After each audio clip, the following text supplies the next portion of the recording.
There once was a boy named Hannibal. He was born to a family of fighters, and his father, Hannibal Barca, was a well-respected general of the Carthaginian army. Hannibal's home was Carthage. His family was wealthy and famous, and his childhood was quite simple and uneventful, except for when he would beg his father to go to battle with him. Hamilcar usually said yes. You see, from a very young age, there was no doubt what Hannibal Barca would one day become.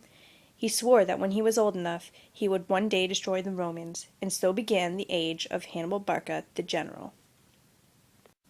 He trained rigorously to become a soldier, and once he was of age, he took control of Carthage's army and was soon claiming victory over many Spanish tribes. Yet, Hannibal would not rest until Rome was destroyed, so he started to make a plan of attack. After some intense planning, Hannibal knew what he had to do, so he set out to attack Rome. But Hannibal did not go alone.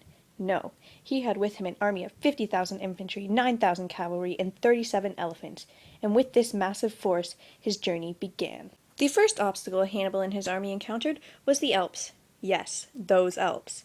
Hannibal planned to cross them so that he could attack the Roman Empire from the direction they would least expect. Who could be crazy enough to cross the Alps, with elephants no less? No one had ever before attempted what Hannibal was planning to do, but on the bright side, the Romans wouldn't know what hit them.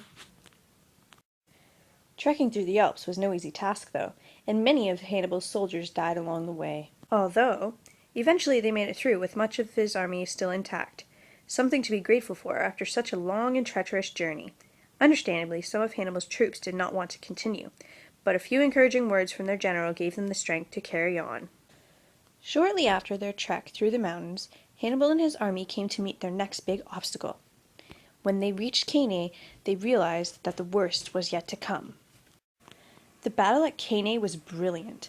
Although Hannibal was greatly outnumbered, he was such a strategical master that he managed to pull off a stunning victory over the Romans.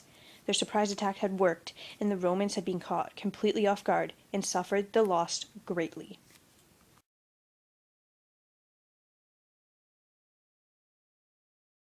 But Hannibal's journey did not end there.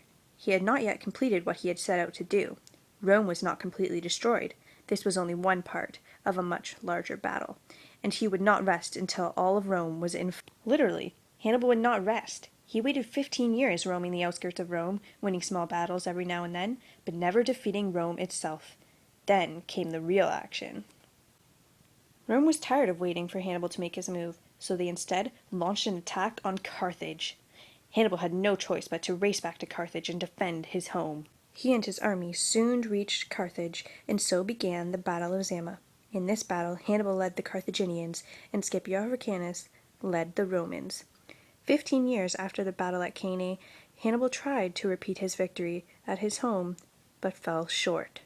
In Scipio, Hannibal had finally met his match and suffered a great loss when it mattered most.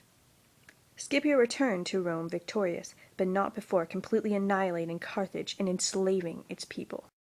After his crippling defeat, Hannibal spiraled into despair and was never heard from on the battlefield again. That marked the end of Hannibal Barca's journey. However, he will always be remembered as one of the greatest military minds of the ancient world.